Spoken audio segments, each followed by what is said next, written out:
بسم الله الرحمن الرحيم.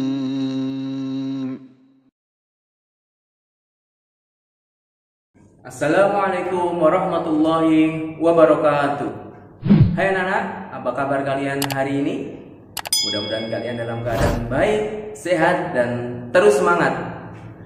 Pada kesempatan kali ini kita akan melanjutkan materi kita, yaitu tentang muatan IPA. Kali ini kita akan belajar tentang alat optik. Apa saja yang akan kita pelajari? Mari kita simak pembelajaran dari Pak Guru berikut ini. Anak-anak, kita masih melanjutkan materi di tema 5, yaitu ilmu pengetahuan alam kelas 4. Kompetensi dasar kita yaitu menerapkan sifat-sifat cahaya dalam keterkaitannya dengan indera penglihatan. Materi yang akan kita bahas yaitu tentang alat optik. Pengertian dari alat optik. Alat optik adalah alat-alat yang salah satu atau lebih komponennya menggunakan benda optik, misalnya cermin, lensa, atau prisma. Alat optik itu memanfaatkan prinsip pemantulan dan atau pembiasan cahaya. Macam-macam alat optik. Alat optik terdiri dari dua macam, yaitu alat optik alamiah dan alat optik buatan. Alat optik alamiah tentu saja adalah mata kita, sedangkan alat optik buatan adalah alat-alat optik yang dibuat oleh manusia seperti kacamata, kaca pembesar atau lup, mikroskop, teropong, kamera, periskop, dan lain sebagainya. Yang pertama kita akan membahas tentang alat optik alamiah yaitu mata. Mata itu merupakan indera penglihatan dan merupakan organ tubuh kita yang dapat menangkap perubahan dan perbedaan cahaya. Perbedaan spektrum cahaya yang mampu ditangkap oleh mata kita itulah yang menyebabkan kita dapat melihat warna. Tanpa cahaya, mata kita susah untuk melihat kecuali pada mata binatang-binatang nokturnal atau binatang yang melakukan aktivitas di malam hari yang memiliki struktur yang berbeda. Selanjutnya kita akan membahas bagian-bagian mata kita. Bagian-bagian mata luar yang pertama. Itu terdiri dari apa saja? Yaitu yang pertama, kelenjar air mata. Itu berfungsi untuk menghasilkan air mata. Kemudian selanjutnya yaitu alis mata. Itu adalah bagian mata yang berfungsi untuk mencegah keringat masuk ke dalam mata kita. Kemudian yang ketiga ada bagian yang disebut juga bulu mata, yaitu bagian yang berfungsi untuk mencegah debu dan kotoran masuk ke dalam mata kita. Selanjutnya ada juga kelopak mata, itu bagian mata yang berfungsi untuk menutup bola mata jika ada cahaya yang terlalu terang atau ada benda yang akan masuk ke mata kita. Selanjutnya yaitu bagian-bagian mata dalam. Terdiri dari apa saja bagian-bagian mata dalam kita? Yang pertama yaitu otot mata. Otot mata itu adalah bagian mata yang berfungsi untuk menggerakkan bola mata. Kemudian yang kedua itu pupil, yaitu bagian mata yang berfungsi untuk mengatur banyaknya cahaya yang masuk ke dalam mata. Selanjutnya yaitu ada yang namanya kornea atau selaput bening. Itu berfungsi untuk melindungi lensa mata. Kemudian ada bagian yang lain namanya iris. Iris itu adalah bagian dari mata kita yang berfungsi untuk mengatur ukuran pupil dan juga untuk memberi warna pada mata kita. Selanjutnya ada yang namanya lensa mata. Lensa mata dalam mata kita berfungsi untuk memfokuskan cahaya agar diterima dengan baik oleh retina atau supaya jatuh tepat pada retina. Selanjutnya ada yang namanya retina sendiri atau selaput jala. Itu adalah bagian mata yang berfungsi untuk membentuk bayangan. Kemudian saraf mata itu adalah bagian dari mata kita yang berfungsi untuk menghubungkan saraf di retina dengan otak. Selanjutnya, kita akan belajar tentang proses bagaimana mata kita bisa melihat. Nah, ketika kita melihat objek, itu benda yang terkena cahaya itu akan memantulkan cahaya menuju ke mata kita. Selanjutnya, cahaya itu akan memasuki bagian kornea. Selanjutnya diteruskan ya ke pupil untuk diatur jumlah cahaya yang masuk dan difokuskan ke retina oleh lensa mata kita. Kemudian bayangan setelah jatuh di retina itu akan bersifat nyata, terbalik dan diperkecil. Selanjutnya saraf mata akan mengirim bayangan ke otak sehingga kita bisa melihat objek atau suatu benda. Nah, selanjutnya kita akan belajar juga tentang kelainan pada mata. Apa saja? Yang pertama yaitu rabun jauh atau miopi. Itu adalah kelainan mata di mana mata tidak dapat melihat benda dari jarak jauh dengan jelas. Nah, penyebabnya adalah karena bayangan benda jatuh di depan retina. Sehingga penderita rabun jauh itu supaya jelas dalam melihat harus ditolong dengan menggunakan kacamata, yaitu kacamata berlensa minus atau cekung atau negatif. Jadi penderita rabun jauh itu akan dibantu dengan kacamata lensa cekung atau negatif supaya bayangan dapat jatuh tepat di retina. Kelainan mata yang kedua yaitu rabun dekat atau hipermetropi. Hipermetropi atau rabun dekat itu adalah kelainan mata di mana lensa mata terlalu pipih sehingga mata tidak dapat melihat benda-benda dari jarak dekat dengan jelas. Nah, penyebabnya adalah karena bayangan benda jatuh di belakang retina. Sehingga penderita rabun dekat ini dapat ditolong dengan menggunakan kacamata berlensa cembung atau positif supaya bayangan dapat jatuh tepat di retina. Kelainan mata yang selanjutnya yaitu rabun tua atau presbiopi. Itu adalah rabun tua atau presbiopi ini biasanya dialami oleh orang tua. Penyebabnya itu adalah karena faktor U atau faktor usia. Ya, penderita rabun tua atau presbiopi ini tidak bisa atau tidak mampu melihat benda dengan jelas dari jarak jauh maupun dekat. Nah, rabun tua ini disebabkan karena kemampuan daya akomodasi mata sudah lemah.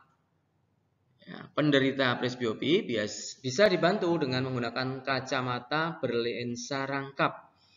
Jadi ada kacamata rangkap ini di dalamnya ada lensa cembung dan lensa cekung. Nah, seperti pada gambar tersebut. Kelainan mata selanjutnya yaitu astigmatisme. Ya, kelainan mata ini itu merupakan gangguan mata yang disebabkan karena ukuran lensa mata atau kornea yang tidak rata. Akibatnya, jika penderita melihat suatu kotak, garis-garis vertikal akan terlihat kabur atau garis horizontal terlihat jelas atau sebaliknya.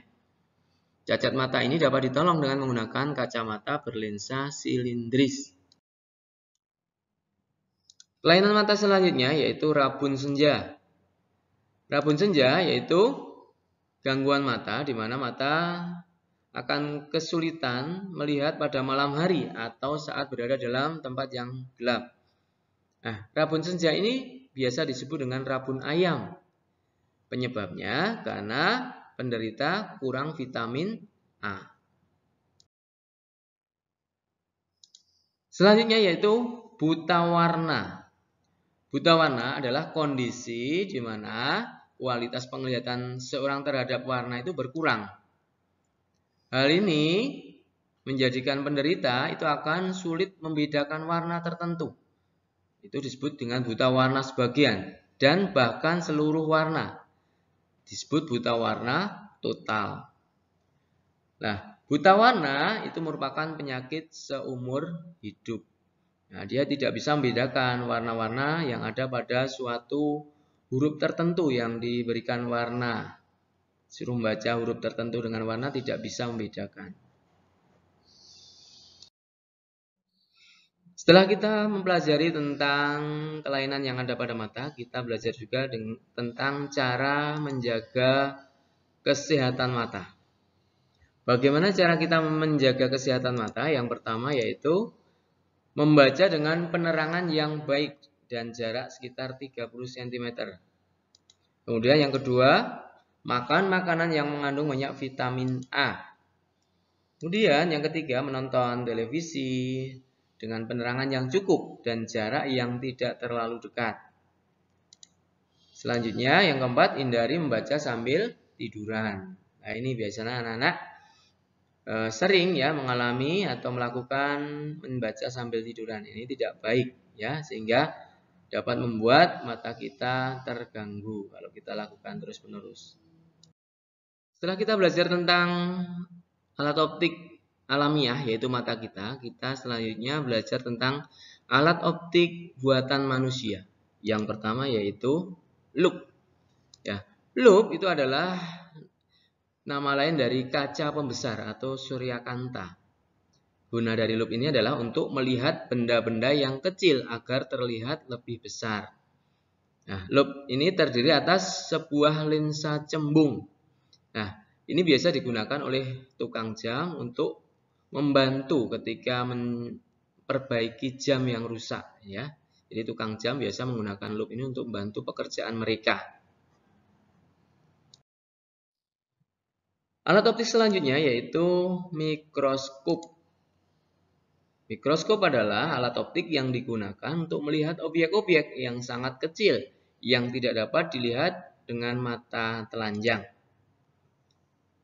Nah, cara kerja mikroskop adalah dengan memperbesar bayangan sehingga nampak lebih besar dan jelas. Kemudian, mikroskop terdiri dari dua lensa cembung yaitu lensa okuler dan lensa objektif. Apa itu lensa okuler? Apa itu lensa objektif? Nah, lensa objektif adalah lensa yang dekat dengan benda yang ada pada mikroskop. Sedangkan lensa okuler itu adalah lensa yang dekat dengan mata penglihat atau mata pengamat seperti yang tertera dalam gambar tersebut. Alat optik selanjutnya yaitu periskop. Periskop merupakan alat yang biasa digunakan kapal selam untuk mengamati keadaan di atas permukaan air laut. Nah, penggunaan periskop ini berdasarkan sifat cahaya, yaitu dapat dipantulkan. Untuk alat optik yang selanjutnya yaitu kamera. Kamera itu adalah alat optik yang digunakan untuk mengambil gambar suatu benda. Kamera menggunakan lensa cembung. Prinsip kerja kamera hampir sama dengan mata kita, yaitu persamaannya untuk mengatur banyak sedikitnya cahaya, mata kita ada organ yang namanya pupil. Sedangkan dalam kamera ada yang namanya diafragma. Sedangkan untuk memfokuskan cahaya di mata kita ada yang namanya lensa. Ya, pada kamera juga ada yang namanya lensa cembung juga. Kemudian tempat jatuhnya bayangan pada mata kita itu jatuh pada retina. Sedangkan dalam kamera itu ada layar. Ya. Seperti itu. Alat optik selanjutnya yaitu teropong. Teropong itu adalah alat optik yang digunakan untuk mengamati benda yang jaraknya sangat jauh. Ya, teropong itu juga disebut teleskop. Nah, pertama kali teropong atau teleskop ini ditemukan oleh Galileo Galilei. Ya, teropong dibedakan menjadi dua, yaitu teropong bintang dan teropong medan. Ya. Ada ciri dari teropong bintang dan teropong medan. Cirinya kalau teropong bintang itu penggunaannya untuk mengamati benda-benda di luar angkasa.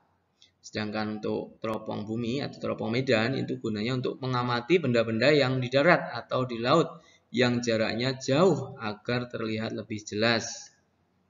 Kemudian untuk teropong bintang atau teropong bumi itu cirinya kalau teropong bintang memiliki dua lensa, yaitu lensa cembung dan lensa objektif dan okuler.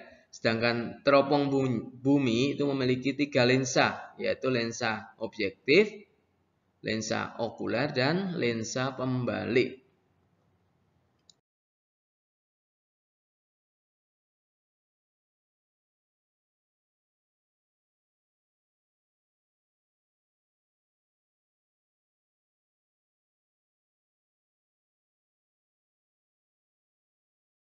Demikian tadi anak-anak video pembahasan materi kita tentang alat optik hari ini. Mudah-mudahan kalian bisa paham tentang apa yang sudah Pak Guru sampaikan. Harapannya kalian terus belajar, semangat dalam belajar, dan kita akan berjumpa lagi pada pembahasan materi selanjutnya. Demikian dari Pak Guru, banyak kurang mohon maaf. Assalamualaikum warahmatullahi wabarakatuh. Sapen Radio dimanapun Anda berada, jumpa lagi Kak Ici di sini dalam acara Kulineria. Sudah satu pekan nih Kak Ici nggak menemani sahabat ceria semua di acara Kulineria. Nah, kali ini siang-siang Kak Ici